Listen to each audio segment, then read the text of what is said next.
Nú starfa 30.000 manns í íslenskri ferðaþjónustu í fjölmörgum fyrirtækjum út allt land. Hvers vegna ætti þetta fólk að kjósa Samfylkinguna? Þetta fólk ætti að kjósa Samfylkinguna vegna þess að við vitum að langstærsti parturinn af rekstrarumhverfi ferðaþjónustufyrirtækja efnahagsumhverfið. Og staðan sem uppi varðandi vaxtastigið, varðandi aðgengi að lánsfjármagni, varðandi verðbólguna auðvitað sliga mörg fyrirtæki í landinu, að sliga lítil og meðalstór fyrirtæki og það í rauninni það sem að ferðaþjónustan gerð af í megindráttum. Við erum líka mjög meðvituð að staðan á húsnæðismarkaði bitnar bæði beint á ferðaþjónustunni vegna þess að það hefur verið erfiðleikar í að fá húsnæði fyrir starfsfólk sitt, en líka hefur hún áhrif á í rauninni launakröfur starfsmanna vegna þess að hækkandi húsnæðisverð þrýstir upp launakröfunum og launakostnaður náttúrulega mjög stór partur af útgjöldum ferðaþjónustufyrirtækja. Þannig ef þú færð stjórnvöld sem meðvituð þetta og með aðgerðaplan sem snýr að því að halda aftur af húsnæðiskostnaði, halda aftur af verðbólgu og vöxtum, það ávinnst býsna mikið. Þið eru með plan. Ferðaþjónustan í ykkar plönum? Heldur betur. Ferðaþjónustan í okkar plönum. Við erum mjög meðvituð að við munum ekki geta staðið undir þeirri fjárfestingu sem við þurfum fyrir íslenskt samfélag nema sé öflug verðmætasköpun hérna. Mjög stór partur af þessu plani fjárfesting í innviðum. Við vitum til dæmis að innviðir sem snerta ferðaþjónustuna beint eins og vegasamgöngur geta bara til þess að ferðast hringinn í kringum landið með öruggum hætti. Þetta eru innviðir sem hafa legið bara mjög illa á undanförnum árum og við höfum talað fyrir því að ráðast í öfluga fjárfestingu í samgönguinnviðum. Við viljum líka fara í samráði með ferðaþjónustu í aðgangsstýringu af þessum stóru náttúruperlum okkar. Vegna þess að við vitum að ferðaþjónustan líka viðkvæm fyrir átroðningi, það hefur áhrif á viðhorf til ferðaþjónustunar og við vitum að til lengri tíma þá þarf greinin að vera sjálfbær og það þýðir að við þurfum að dreifa ferðamönnum betur í kringum landið og við viljum gjarnan fara og ráðast í aðgerðir með ferðaþjónustunni sem hjálpa greininni að breikka og stækka í landinu frekar en á einu svæði. Þannig að ferðaþjónustan verður mjög stór partur af þessu plani sem við reiðum okkur á og við þurfum á ferðaþjónustunni að halda. Þú nefnir aðgangsstýringu. Lítið á það sem einhvers konar tekjuöflunar tól? Við gerum það.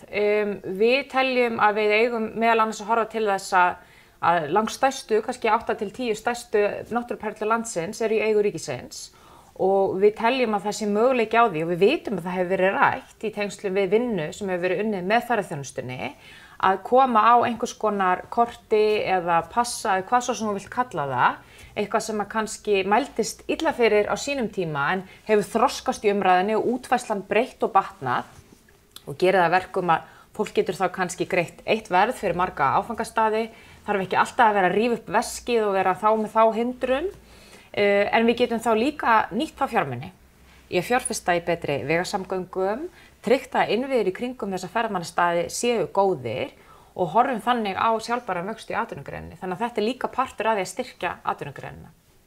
Tölum aðeins skatta. Nú aflar ferðaþjónustan þriðjung allra gjaldeyristekna þjóðarbúsins á annað 100 milljarða í skatttekjur ofan á það. Ekki nóg komið að sköttum og skildum þegar kemur að ferðaþjónustunni? Við höfum engin áform að fara í sérstaka skattlagningu á ferðaþjónustu. Við höfum talað aðgangsstýringu, fyrst og fremst til þess að vernda ákveðna staði en líka til að eiga þá fyrir innviðunum. Við höfum líka talað fyrir því og ég sjálf þeirri skoðun að það bæri að skoða tekjuskattskerfi fyrirtækja vegna þess að við vitum að hagnaður og hagnaðardreifingar mjög misjöfn eftir stærri fyrirtækja og það gæti verið eðlilegt að vera með þrepaskiptingu í tekjuskatti, mögulega svona eins konar skattfrelsismörk fyrir allra minnstu fyrirtæki en af því að þetta getur haft áhrif líka á því hvernig við taka ákvarðanir í rekstri. Þannig að við erum alveg tilbúin að skoða slíkar útfærslur, sannarlega fyrir þau fyrirtæki sem eru einmitt kannski í þrengstu stöðunni og hafa ekki svigrúm til að greiða þessi gjöld. En aðalatriðið náttúrulega fyrirsjáanleikinn, að fólk sem að reka þessi fyrirtæki viti að hverju það gengur hver áramót. Fyrirsjáanleikinn skiptir mjög miklu máli í ferðaþjónustunni. Enda starfar hún 12 til 18 mánuði fram í tíman og stundur lengur. Þið gerir ykkur grein fyrir því að ef það á að gera breytingar á regluverki eða sköttum þá þarf ferðaþjónustan nægilega góðan fyrirvara. Algjörlega. Og þetta ástæðan fyrir því að við erum með plan. Þetta bara klárlega ástæðan fyrir því. En þess að við erum búin að vera í þessari vinnu núna frá því ég tók við sem formaður, ferðast hringinn í kringu landi. Við tókum hálft ár þar sem við ræddum atvinnumál og samgöngumál sem sannarlega sem snertir ferðaþjónustuna. Ég ræddi við heilmikið af fólki í ferðaþjónustu sem kom bæði á fundi hjá okkur en líka í heimsótti fyrirtækin þeirra. Og við fundum mjög fyrir því, bæði ferðaþjónustu en reynda líka bara í atvinnulífinu almennt, hvað fólki finnst skortur á fyrirsjáanleika hjá stjórnvöldum, mikil hindrun í rekstri. Fólk getur meiri sér stundu verið ósammála manni varðandi ákveðnar útfærslur, en það vill bara fá að vita að hverju það gengur. Ég veit að það hafi verið gerðar breytingar til dæmis á gistináttaskattinum með litlum fyrirvara sem hefur komið illa við mörg fyrirtæki og sérstaklega minni fyrirtæki. Og við hefum viljað einmitt setja öll spilin á borðið og segja þetta er vegferðin sem við treystum okkur í. Við höfum stilt þessu upp sem í rauninni áratugaverkefni eða það er að segja 2 kjörtímabila verkefni vegna þess að við vitum að það þarf að innleiða breytingar í skrefum en það þarf líka að komast áfram og við verðum að þora að stíga skrefi og ég held að það hljóti líka verið þannig innan ferðaþjónustunnar að fólk sé orðið svolítið hungrað í að ef það á að ráðast í einhverjar breytingar eins og með aðgangsstýringu og gjaldtöku í tengslu við það verður þá farið af stað, við fikrum okkur áfram verðum með tímasett markmið, einhverjar vörður á leiðinni og fólk getur þá fundið hvað virkar og hvað ekki og það þá líka hægt að bakka ef eitthvað gengur ekki upp. Af því ég held að þessi stöðnun og þessi svona kannski lömun í ákvarðanatöku sem við höfum haft, hún hangir líka yfir atvinnugreininni. Þannig að þá er fólk alltaf að bíða eftir stóra ákvarðaninni og veit ekki við hverju það búast. Þannig að við ætlum í þetta ferðalag með ferðaþjónustunni og munum gera þetta í þéttu samræði við atvinnugreinina. Ein spurningu viðbútt var þetta skattamálin, virðisaukaskatturinn.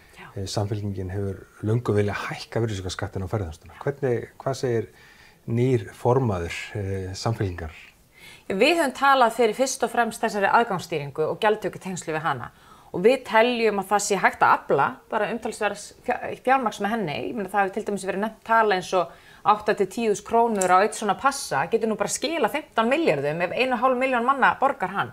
Það er heilmikill peningur og ég sé ekki þörfa og ef að slík útfærsla gengur upp, þó hún kom ekki á fyrsta árinu, við erum að tala 8–10 ára plan, að við getum trappað okkur upp í það að geta fengið slíkar uppæðir til þess að passa upp á innviðin okkar, þá er það alveg feiki nóg og skila sínum tilgangi. Þannig að mér hefur bara ekki þótt þörf á því að ef þessi leið gengur upp að ræða virðisaukaskattinn, þannig að ég vona svo sannarlega að við getum bara farið í þá vegferð að reyna að fara í þessa stýringu, gera hana með skynsömum hætti. Það er þá hægt að gera þetta með þeim hætti, það er til dæmis staðir sem ekki fjölfarnir, sem eru bara algjörlega undanþegnar í slíkri stýringu og ef það breytist þá getur gjaldið breyst. Þannig að það verður forgangsatriði hjá okkur og ég tel ekki þörf á hinu ef þetta gengur upp. Og allt þetta til þess að bæta rekstrarumhverfi fyrirtækja í ferðaþjónustu? Algjörlega, en þess að við hljótum að sjá það öll að ferðaþjónustan mun aðeins blómstra ef við náum að halda uppi ákveðnum standard í kerfinu okkar. Ef fólk upplifir sig óöruggt á vegunum eða þegar að koma umræðu að sé hættulegt að keyra bíl á Íslandi, það sé hættulegt að vera í íslenskri náttúru, það sé ekki nægilegar öryggiskröfur af hálfu stjórnvalda, það sé erfitt að bara svona almennt ferðast og sækja þjónustu vegna þess að gæðin er orðin léleg, vegna þess að innviðir eru ekki almennilegir, lélegir útsýnispallar, lélegt aðgengi, allt þetta hefur áhrif á ferðaþjónustuna. Þannig að mín skilaboð eru bara mjög skýr. Ferðaþjónustuna á mjög bjarta framtíð á Íslandi en eins og með allt sem við gerum, þá verðum við að hafa stjórn að aðstæðum, verðum að upplifa eins og það sé einhver sýn, eitthvað utanumhald og við hreyfum okkur bara á þeim hraða sem við ráðum við. Var þetta samkeppnishæfni Íslands sem áfangastaður fyrir erlenda ferðamenn? Hvað vill Samfylkingin gera til þess að efla og bæta samkeppnishæfnina? Ég held að það sem skiptir sköpum fyrir íslenska ferðaþjónustu er að halda í sérstöðu sína. Vegna þess að það verður endalaust hægt að keppa á verði og við verðum alltaf dýr. Auðvitað þarf að passa upp á að við verðum ekki of dýr og það er partur af þessum efnahagslega stöðugleika og partur af velferðinu og húsnæðismarkaðnum að við þurfum ekki að borga allt í gegnum launaumslagi, heldur við fáum þjónustu með öðrum hætti. En við verðum að líka horfast í augu við það að við munum alltaf selja okkur dýrt af því að við erum dýrt og við erum hálaunakerfi og það er hástandard hérna. Og þá þarf sérstaðan að vera þessi ósnortna náttúra, þessi hágæða þjónusta, velþjálfað starfsfólk og stjórnvöld þurfa að vera partur af því samtali, að passa upp á staðan okkar, að vernda staðan okkar, að gera þetta vel og vera líka með skýra reglur og eftirlit, þannig að bara eins og í öllum atvinnugreinum og eins og líka hjá hinu opinbera, að þeir sem ekki standa sig, að þeir fá að heyra það, svo allir hinir sem standi einmitt upp úr. Þannig að það hlýtur að vera lykilatriði hjá okkur, að við höldum í þessa náttúru og sérstöðu, þessa ósnortnuðu náttúru og bara fagmennsku í íslenskri ferðaþjónustu.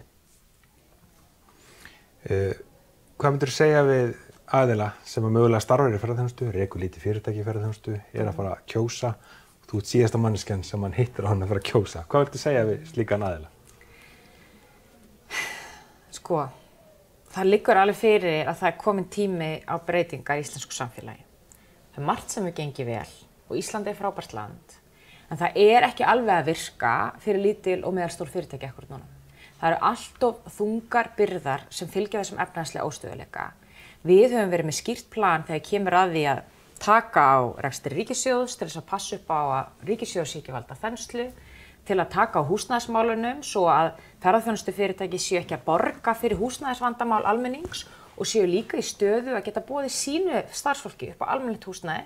Við höfum til dæmis talað fyrir því að við getum breytt atvinnuhúsnæði í íbúðarhúsnæði með löglegum og skynsamlegum hætti, að við getum verið með einingarhús á svæðum sem er ekki deiliskipulögð, þannig að fólk getur búið í fallegu húsnæði þó að sé til skamms tíma á landinu. Og við höfum líka hlustað á fólk sem segir, ég er að reka hérna hótel, gistiheimili, ég er með öll þessi leyfi og alla þennan kostnað og allar þessar kröfur. Það á ekki að vera eðlilegt að einhver út í bæ ákveði að taka sig til og kaupa hérna margar íbúðir, leigja þær út í Airbnb og keppa þannig á móti mér. Við höfum hlustað á þessu sjónarmið og við viljum gera þetta vel.